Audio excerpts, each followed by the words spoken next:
In other news, 4 Kenyan filmmakers linked to BBC's Blood Parliament documentary have appeared before the DCI to shed light on the making of the controversial documentary. The 4 arrived at the DCI headquarters accompanied by human rights groups. This story was produced by Michael Chalo. It was a cold and drizzly afternoon along Kiambu Road as 4 Kenyan filmmakers linked to the BBC controversial documentary, The Blood Parliament, arrived at the DCI headquarters.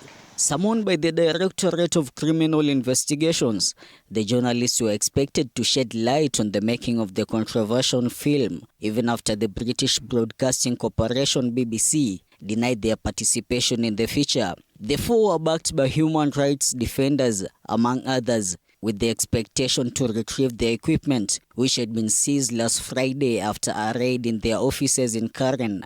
We are calling against what they are doing because, one, they are denying these boys from continuing with their businesses, and they are actually stopping the work that they are doing of filmmaking. So we are calling against the DCI and its leadership for what it has done.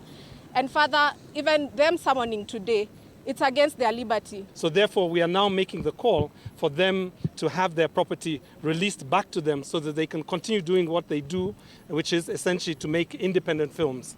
That is all. As we have said before, it is very clear from the BBC statement, and I think even from their own statements, that they are not connected with the Blood Parliament documentaries. According to the activists, the continued detention of the filmmakers' gear is not only unlawful, but also a direct violation of the press freedom, as no charges have been filed and no arrest warrants have been issued. Ensure that these 4 boys were not persecuted for crimes that have just not been preferred against them in a court of law. It is the law that everybody is presumed guilty until found innocent, until proven guilty. In a deeply personal moment, the mother of one of the filmmakers addressed the media, her voice heavy with disappointment. She pleaded with authorities to return the equipment. It's just the anxiety from a parent.